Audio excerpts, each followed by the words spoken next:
मेरे प्रिय शिष्य जहारवीर और उसके भाइयों अर्जुन सर्जन में भयंकर लड़ाई छिड़ गई है।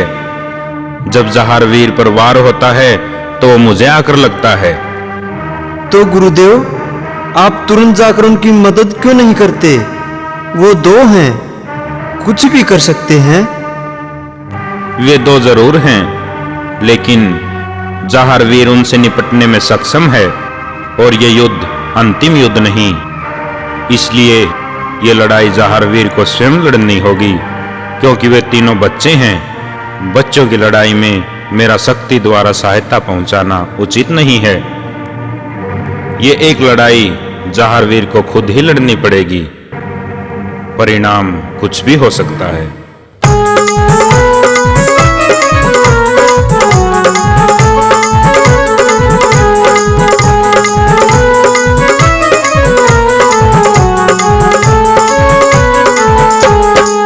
किसका लूं लड़े बालक अनजान पक्ष में, किसका लूं लड़े बालक अनजान पक्ष में, किसका लूं लड़े बालक ये अनजान पक्ष में, किसका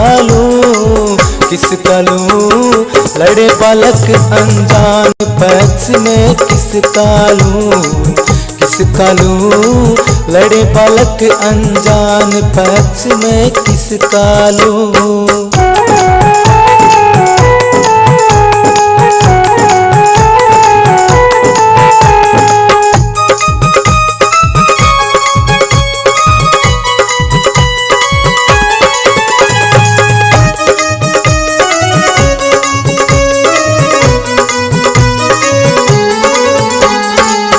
बालक दिल के भोले भाले, मासूम फूल ये रस भर प्याले। बालक दिल के भोले भाले, मासूम फूल ये रस भर प्याले। ये तो कुदरत की मुस्कान पक्ष में, किसका लूं लड़े बालक अनजान पक्ष में, किसका लूं लड़े बालक अनजान पक्ष में, किसका लूं।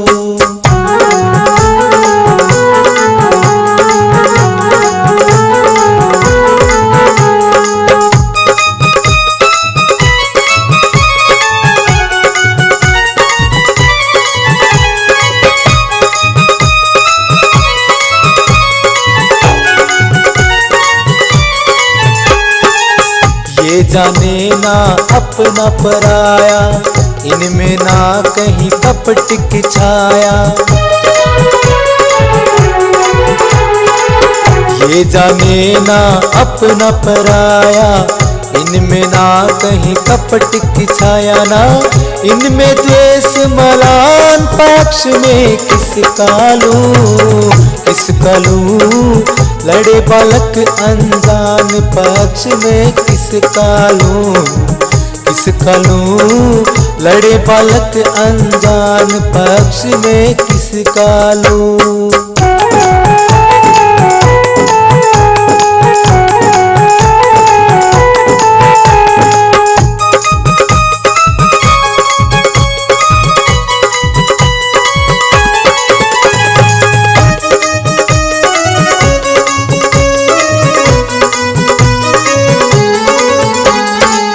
पल में लड़ते पल में राजी, तासीर ये इनके हृदय विराजी।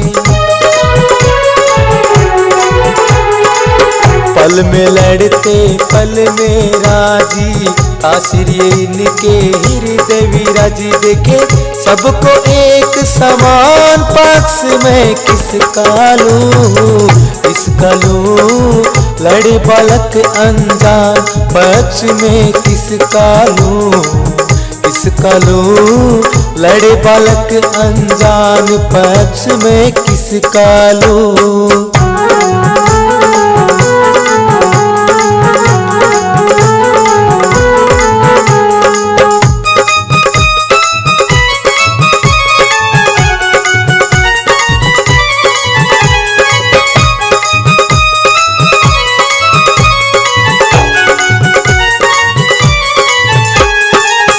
बच्चे होते मन के सच्चे, भगवान को भी ये लगते अच्छे। बच्चे होते मन के सच्चे, भगवान को भी ये लगते अच्छे। इनकी रक्षा करे भगवान पक्ष में किसका लूं, लड़े बालक अनजान पक्ष में किसका लूं, लड़े बालक अनजान पक्ष में किसका लूं, लड़े बालक अनजान पक्ष में किसका लूं, लड़े बालक अनजान पक्ष में किसका लूं, लड़े बालक अनजान पक्ष में किसका लूं, लड़े बालक अनजान पक्ष में किसका लूं।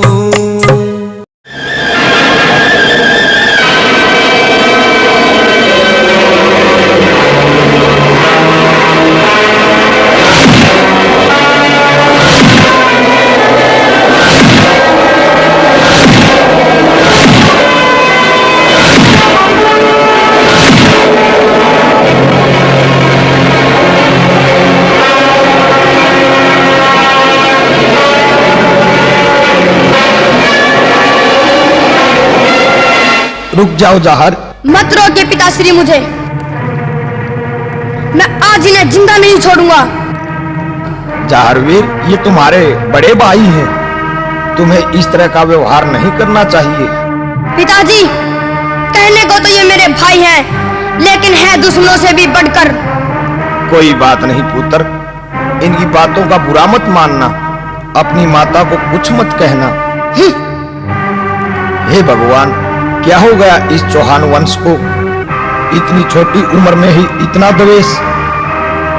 बेटा जाहरवीर, तुम्हें अपने बड़े भाइयों की इज्जत करनी चाहिए, तुमको अर्जुन सर्जन के साथ लड़ना नहीं चाहिए था। नहीं महाराज, इसमें जाहरवीर का कोई दोष नहीं है। हम तो यहाँ चुपचाप खेल रहे थे कि उन्होंने ही आकर झगड़ा करना शुरू कर दिया।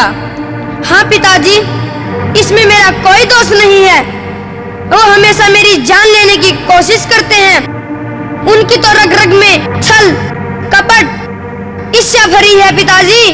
तुम ठीक कहते हो बेटा, यही ईर्ष्या तो एक दिन उनके लिए विनाश का कारण बनेगी। बेटा जाहर, आज के बाद तुम लोग कभी महलों से बाहर खेलने नहीं जाओगे, समझे? जो खेल खेलना है महलों में ही खेलना। अब चलो। चलो पिताजी।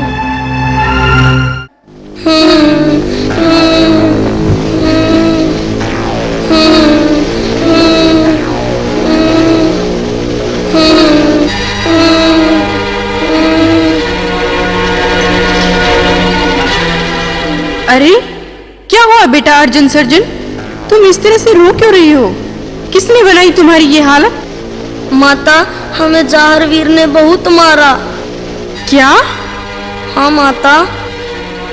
क्या कहते हो तुम? दो होकर भी उसकी मार खाकर आ गए? गर्दन दबाकर जान निकाल देते उसकी।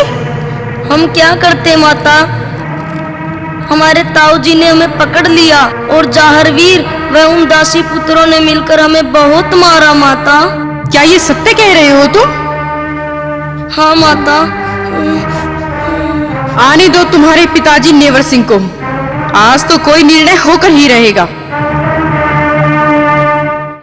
क्या बात है रानी काछल, इस तरह मुंह लटकाए क्यों बैठी हो? ये बच्चे क्यों रो रहे हैं? आओ बेटा। अरे तुम तो जख्मी हो, कैसे हुआ ये सब बेटा? ये क्या बताएंगे बेचारे, मैं बताती हूँ। ये तुम्हारे बड़े भाई के काम है। बड़ा गर्व है ना अपने भाई पर, देवता मानकर पूजा करते हो उनकी। अब देखो इनका हाल। रानी काछल, क्या बात है? मुझे साफ साफ क्यों नहीं बताती?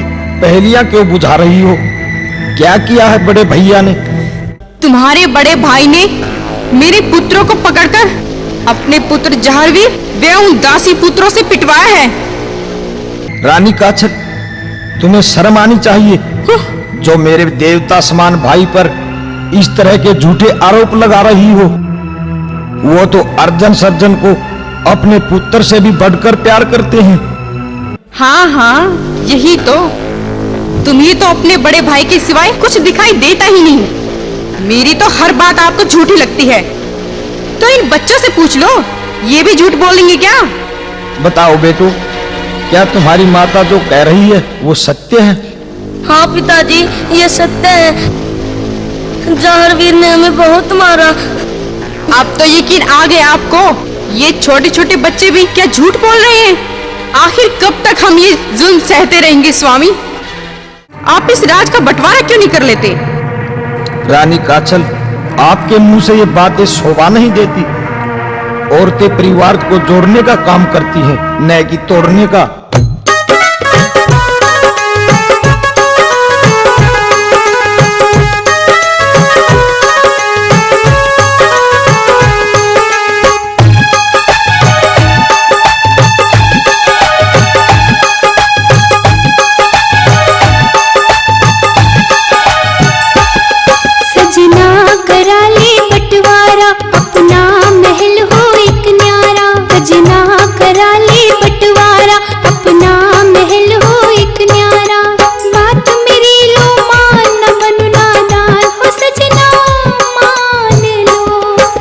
महल स्वर्ग से भी प्यारा, भाइयों का इसमें भाईचारा।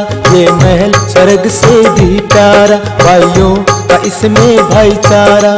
बन जाए शमशान न खोल जुबान, तो सजनी जाने ले।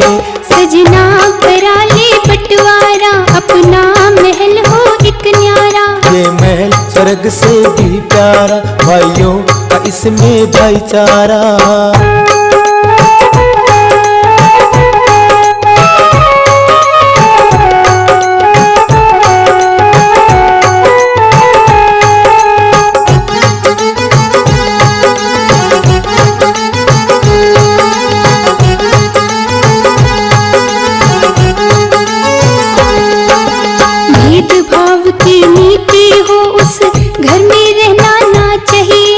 जिससे बड़ ईर्षा मन में कभी वचन वो कहना ना चाहिए। ओ भोले चौहान समय को अच्छी तरह पहचानो। सजना करा ले बंटवारा, अपना महल हो एक न्यारा। सजना करा ले बंटवारा, अपना महल हो एक न्यारा। बन जाए शमशान न खोल जुबान, तू सजनी जाने ले। सजना करा ले बंटवारा, अपना महल हो एक न्यारा। ये महल स्वर्ग से भी प्यारा, भाइयों का इसमें भाईचारा।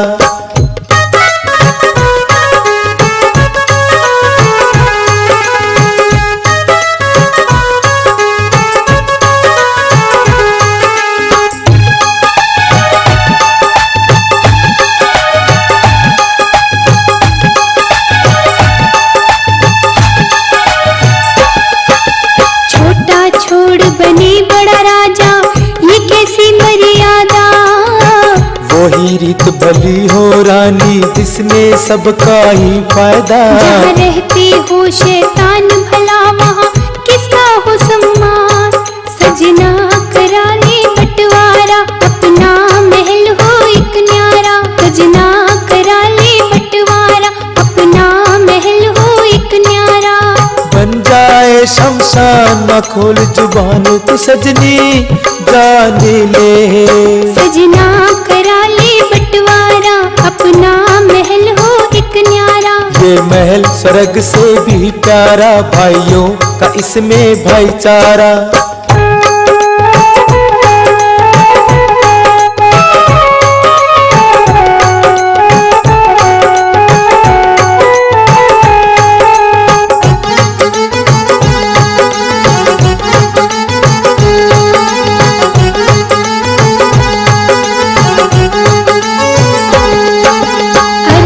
सर्जन राज दुलारे, उनका भी तुम्हें ख्याल नहीं। अपनों से हो अलग हुआ कोई भी माला माल नहीं। धोखे से भरा जहान हुआ अब स्वार्थ का इंसान। सजना करा ले बंटवारा,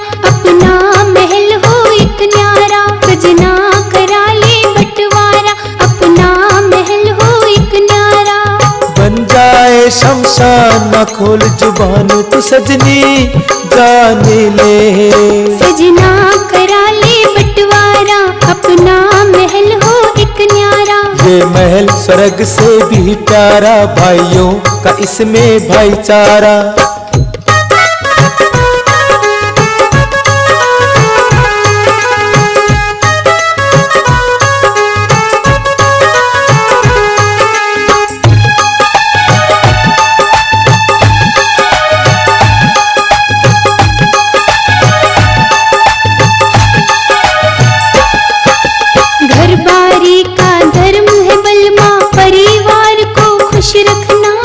अपना और पराया सिखा के नाश नीव की करे रचना।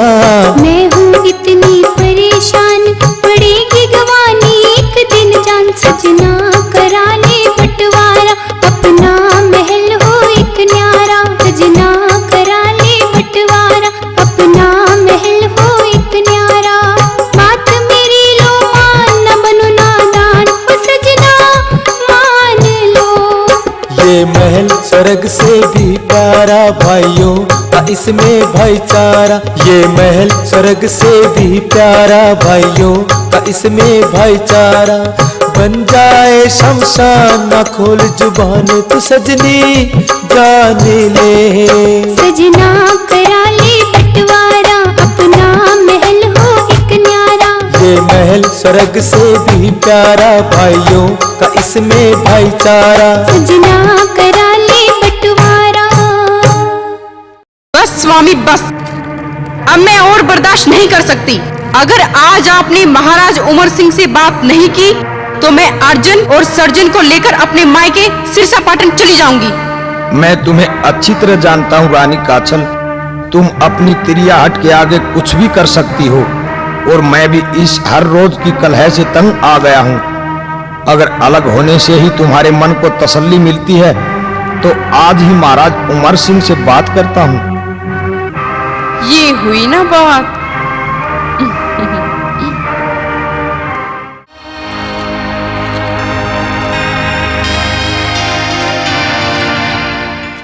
पिताश्री प्रणाम। आओ बेटा नेवर। पिताश्री, मुझे आपसे कुछ कहना है, अगर आपकी आज्ञा हो तो मैं कुछ कहूँ पिताजी। हाँ हाँ, क्यों नहीं बेटा नेवर, क्या कहना चाहते हो, बेझिझक कहो। पिताश्री, मैं इस राज्य का बंटवारा चाहता हूँ। ये तुम क्या कह रहे हो पुत्र? बंटवारा? तुम शायद भूल रहे हो पुत्र, जब हमारे चौहान वंश में कोई पुत्र पैदा होता है तो उसे यह बताया जाता है कि जीवन भर कभी बंटवारा शब्द उसकी जुबान पर नहीं आना चाहिए। आज तक हमारी सभी पुश्तें मिलकर इकट्ठी रहती आई हैं, फिर तुम्हें आज ये परेशानी क्यों?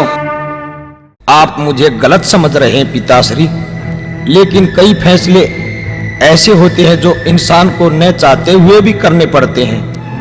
तुम्हारे सामने ऐसी क्या मजबूरी है पुत्र, जिसने तुम्हें इतना बड़ा फैसला लेने पर विवश कर दिया? क्या तुम्हारे भैया जेवर सिंह ने तुम्हें कुछ कहा है? नहीं पिताश्री, भैया जेवर तो साक्षात देवता हैं। वो तो मुझे अपने छोटे भाई की तरह नहीं बल्कि पुत्र की तरह प्यार करते हैं। उनकी तो 7 जन्मों तक सेवा की जाए वो भी कम है।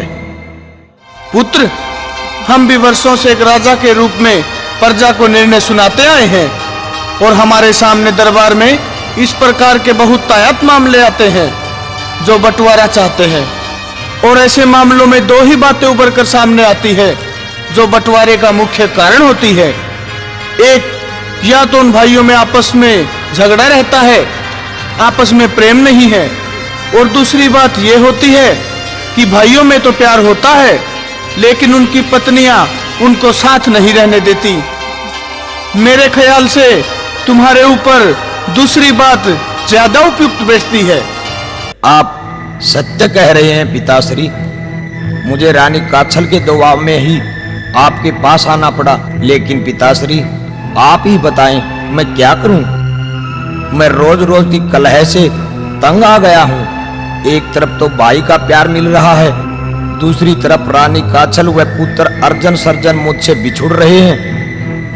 पिताश्री, ऐसी स्थिति में आप एक पिता की हैसियत से नहीं बल्कि राजा के रूप में क्या निर्णय देते?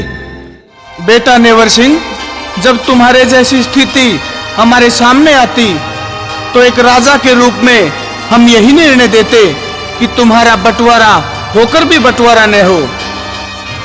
मैं आपके कहने का तात्पर्य नहीं समझा पिताश्री। मेरे कहने का तात्पर्य ये है पुत्र कि हम तुम्हें बंटवारे के रूप में सांभर का इलाका देते हैं, लेकिन एक शर्त पर, तुम्हें रहना यही ददरेवा के महलों में होगा। ठीक है पिताश्री, मुझे आपका ये निर्णय मंजूर है। प्रणाम।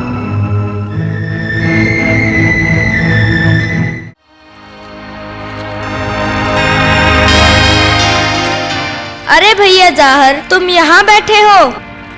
हमने सारे महलों में ढूंढ लिया। चलो बाहर खेलने चलते हैं, बड़ा मजा आएगा। नहीं भैया नाहर, तुम लोग चले जाओ, मेरा मन नहीं कर रहा। क्या बात है भैया, लगता है हमसे नाराज हो। नहीं नहीं भज्जू भैया, मेरा वैसे ही मन नहीं कर रहा। आज मैं यहीं पर अपने नीले के साथ खेलूंगा। ठीक है भैया, जैसी तुम्हारी इच्छा। चलो भैया चलते हैं।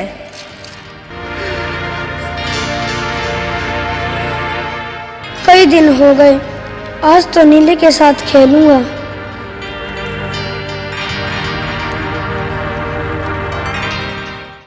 अरे मेरे नीले, कैसा है तू? तुम्हें पता है माता बाछल ने मुझे महलों से बाहर जाने को मना कर रखा है। अब तू ही बता, मैं यहाँ बैठा बैठा पूरा दिन कैसे व्यतीत करूं? बात तो ठीक है भैया, पर मैं क्या करूं? तुम क्या करो? तुम ऐसा करो, मुझे अपनी पीठ पर बैठाकर इस आकाश की सैर कराओ। मैं घूम कर देखना चाहता हूँ आखिर आसमान पर है क्या। बात तो ठीक है भैया, बैठो मेरी पीठ पर। अब चलो।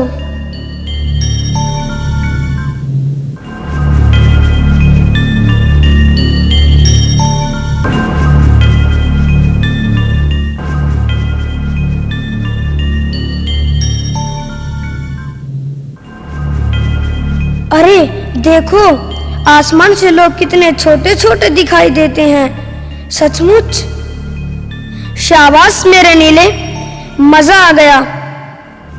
और ऊपर ले चलो, और ऊपर ले चलो।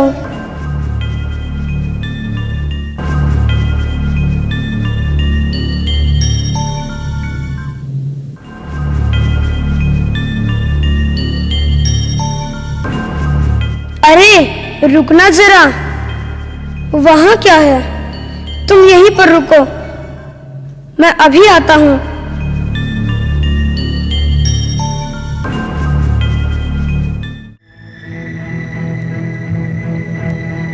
अरे वाह, ये आसमान पर इतना अच्छा राज सिंहासन किसने लगा रखा है?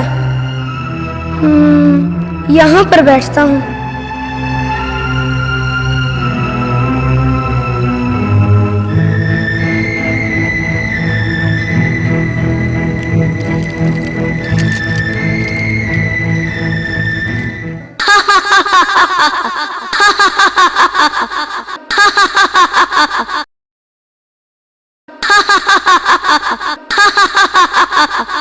अब मैं यहाँ का राजा हूँ। नारायण नारायण। अरे ये कौन बालक है जिसने देवलोक पर ही अधिकार कर लिया? और देवराज इंद्र भी नहीं दिखाई दे रहे, वो कहां चले गए? मुझे यह समाचार भोलेनाथ को देना होगा। नारायण नारायण नारायण नारायण। नारद का प्रणाम स्वीकार करें भोलेनाथ। आंखें खोले भोलेनाथ। घोर अनर्थ हो गया। नारायण नारायण। क्या हुआ देव ऋषि नारद जी? क्या अनर्थ हो गया? आप तो बहुत परेशान मालूम हो रहे हो। हे भोलेनाथ, बात ही कुछ ऐसी है, आप सुनोगे तो आपको भी यकीन नहीं होगा। नारायण नारायण। ऐसी क्या बात है नारद जी?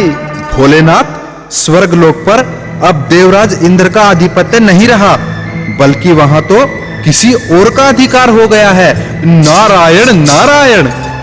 नारद जी, ये आप क्या कह रहे हैं? जी हां भोलेनाथ, आपको तो पता ही है कि मैं जो भी बोलता हूं सत्य ही बोलता हूं, और ये सब तो नारायण नारायण। मैं अभी अभी देख कर आया हूं, वो बालक इंद्र सिंहासन पर बैठकर कह रहा था कि मैं अब यहां का राजा हूं। नारायण नारायण। भोलेनाथ, मुझे तो यह बालक के रूप में कोई मायावी राक्षस मालूम होता है, जो स्वर्ग लोक पर अधिकार करके बैठ गया है। अब तो देवताओं की लाज आपके हाथों में है भोलेनाथ। नारायण नारायण। देव ऋषि नारद जी, आप तो हमेशा हर बात को बढ़ा चढ़ाकर प्रस्तुत करते हो। मैं अभी पता लगाता हूं कि ये बालक कौन है। नारायण नारायण।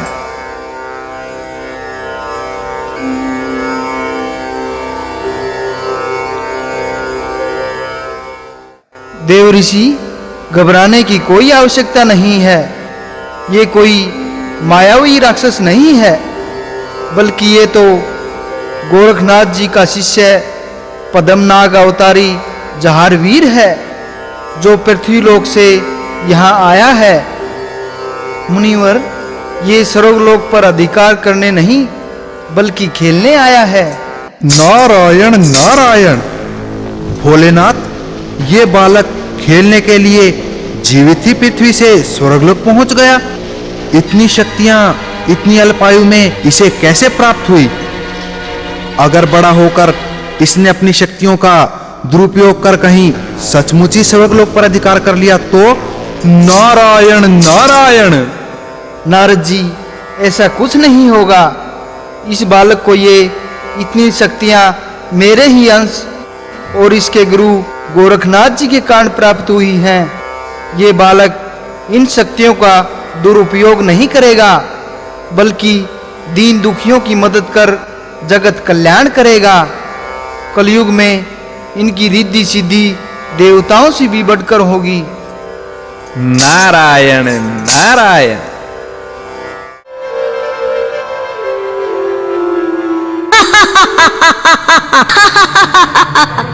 ये क्या देवराज, ये कौन बालक है जो आपके सिंहासन पर विराजमान है? मुझे तो ये कोई दैत्य या दानव लगता है, जो बालक का रूप धारण करके बैठा है। देवराज, वो देखिए नीला घोड़ा, शायद ये इसी पर बैठकर आया है। देवराज, अब देर न करे, इस मायावी को अपने किए की सजा दे। इसे तो मैं वो सजा दूंगा कि फिर कोई दैत्य या दानव इंद्र सिंहासन की तरफ आंख भी नहीं उठा सकेगा। हे मायावी, तुम कौन हो? अपने असली रूप में आओ। मैं तो अपने असली रूप में ही हूँ। मुझे लगता है कि तुम्हारी मृत्यु तुम्हें यहाँ खींच लाई है।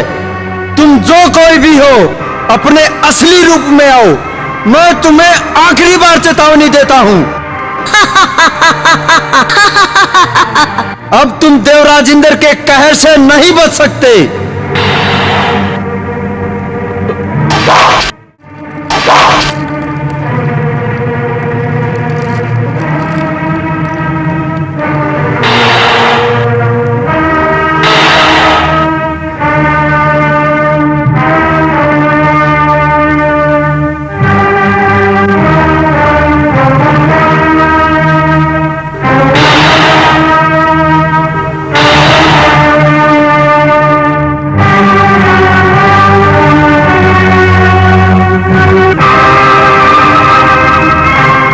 क्या देवराज, इस पर तो किसी भी अस्त्र शस्त्र का असर ही नहीं हो रहा। मुझे तो ये मायावी बहुत शक्तिशाली लगता है। चाहे कितना भी शक्तिशाली क्यों ना हो, लेकिन मेरे वज्रास्त्र से नहीं बच सकता। क्या देवराज, आप वज्रास्त्र का प्रयोग करेंगे? हाँ अग्निदेव, इसके अलावा कोई उपाय भी तो नहीं। ओ ठहरो देवराज। हे नाथ शिरोमणि, प्रणाम। प्रणाम गुरु गोरखनाथ जी। आप यहाँ? हाँ देवराज, आप वज्रास्त्र का प्रयोग इस बालक पर न करें। कहीं ऐसा न हो कि वो भी निष्क्रिय हो जाए। क्या? हाँ देवराज इंद्र, इस बालक पर वज्रास्त्र का भी कोई असर नहीं होगा। हे नाथ शिरोमणि, मैं इस बालक का परिचय जानना चाहता हूँ।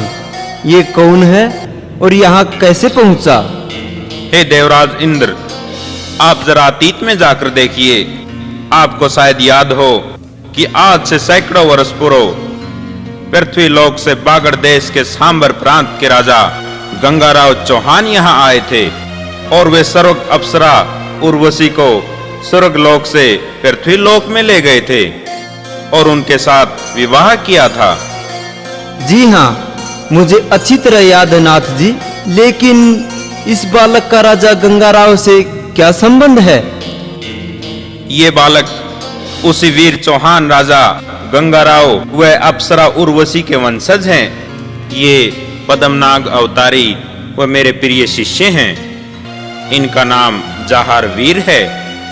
ये बालक अपने जन्म से ही अनेक शक्तियों से परिपूर्ण है। आओ मेरे शिष्य जाहर, ये देवराज इंद्र हैं। स्वर्गलोक पर इन्हीं का राज है। इन्हें प्रणाम करो पुत्र। प्रणाम देवराज इंद्र। प्रणाम। बेटा जाहर, ये स्वर्गलोक है। तुम्हें यहाँ नहीं आना चाहिए था और न ही राज सिंहासन पर बैठकर देवराज का अपमान करना चाहिए था। हे गुरुदेव, मेरा उद्देश्य देवराज का अपमान करना नहीं था। मैं तो पृथ्वी पर खेलते खेलते ऊब गया था, इसलिए मैं ऊपर देखना चाहता था कि आकाश में क्या है। इसलिए नीला मुझे यहाँ ले आया और मैंने यहाँ देखा तो ये सिंहासन खाली पड़ा था। मैं तो यूं ही बैठ गया था गुरुदेव। हे देवराज, मेरे कारण अगर आपका तनिक भी अपमान हुआ है तो मैं क्षमा चाहता हूँ। नहीं नहीं जाहरवीर, ये तो तुम्हारा बड़प्पन है जो तुम ही मुझसे क्षमा मांग रहे हो। वास्तव में क्षमा तो मुझे ही मांगनी चाहिए, जो मैंने तुम्हारा बिना परिचय जाने ही पता नहीं क्या क्या कह दिया।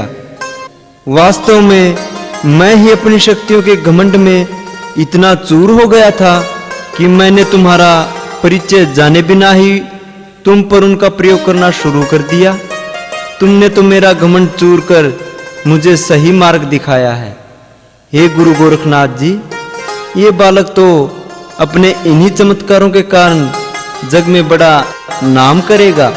इसकी रिद्धि सिद्धि के आगे तो हमारी शान भी कम होगी। जी हाँ देवराज, इस बालक का जन्म ही जगत कल्याण के लिए हुआ है। ये अपने अच्छे आचरण से ही जल्दी ही प्रसिद्धि प्राप्त करेगा। हे गुरु गोरखनाथ, आज मैं धन्य हुआ जो आप व बालक जाहरवीर स्वर्ग लोक पधारे। आइए महाराज, आसन ग्रहण करें। नहीं देवराज इंद्र, ये समय आसन ग्रहण करने का नहीं है। मैं अपनी समाधि मध्य में ही त्याग कर आया हूँ। अब मैं चलना चाहूंगा। बेटा जाहरवीर। जी गुरुदेव। तुम भी अब दद्रेवा नगरी वापिस जाओ।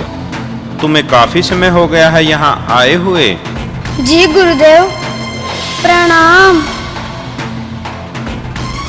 प्रणाम। अच्छा देवराज, मैं भी अब चलना चाहूंगा। प्रणाम।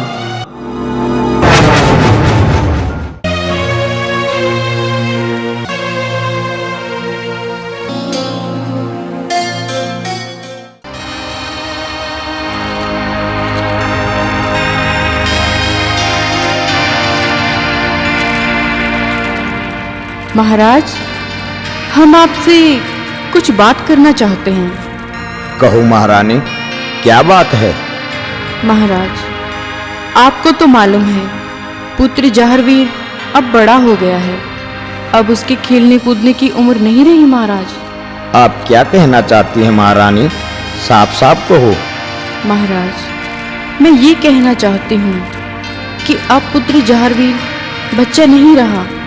इस आयु में एक राजकुमार की शिक्षा दीक्षा प्रारंभ हो जाती है। आप जल्दी ही किसी योग्य आचार्य की व्यवस्था कर शिक्षा का कार्य प्रारंभ करवाएं।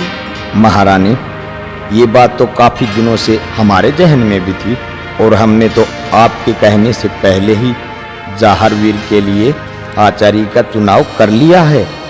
बस अब तो उनके हामी भरने की देरी है। लेकिन महाराज, आपने किसी जहरवीर के लिए आचार्य चुना है? क्या आपने पहले उसकी योग्यताओं को परखा है? हमें पूरी जांच परख के बाद ही कोई निर्णय लेना चाहिए महाराज। महारानी, हम जिस आचार्य से जहरवीर को शिक्षा दिलवाना चाहते हैं उनकी योग्यताओं को परखने की कोई आवश्यकता नहीं है। तीनों लोकों में कहीं भी ऐसा गुरु आपको ढूंढने से नहीं मिलेगा। मैं समझी नहीं महाराज, आप किसकी बात कर रहे हैं? ऐसा गुरु कौन है? महारानी, मैं गुरु गोरखनाथ जी की बात कर रहा हूँ। अगर उनके मुकाबले कोई गुरु हो तो बताएं। सचमुच महाराज, अगर गुरु गोरखनाथ जी बालक जहरवीर को शिक्षा दीक्षा दें तो ये हमारा बड़ा सौभाग्य होगा। महाराज, आप कल ही जाकर गुरु गोरखनाथ जी से इसका अनुरोध करें। मुझे पूरा यकीन है कि गुरुदेव कभी इनकार नहीं करेंगे। ठीक है महारानी, मैं कल ही गुरु गोरखनाथ जी के डेरे में जाता हूँ और संभव हुआ तो उन्हें अपने साथ ही राजमहल लेकर आऊंगा।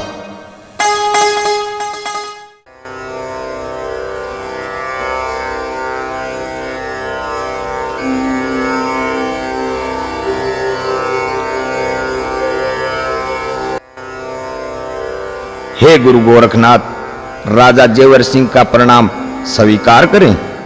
सदा सुखी रहो राजन।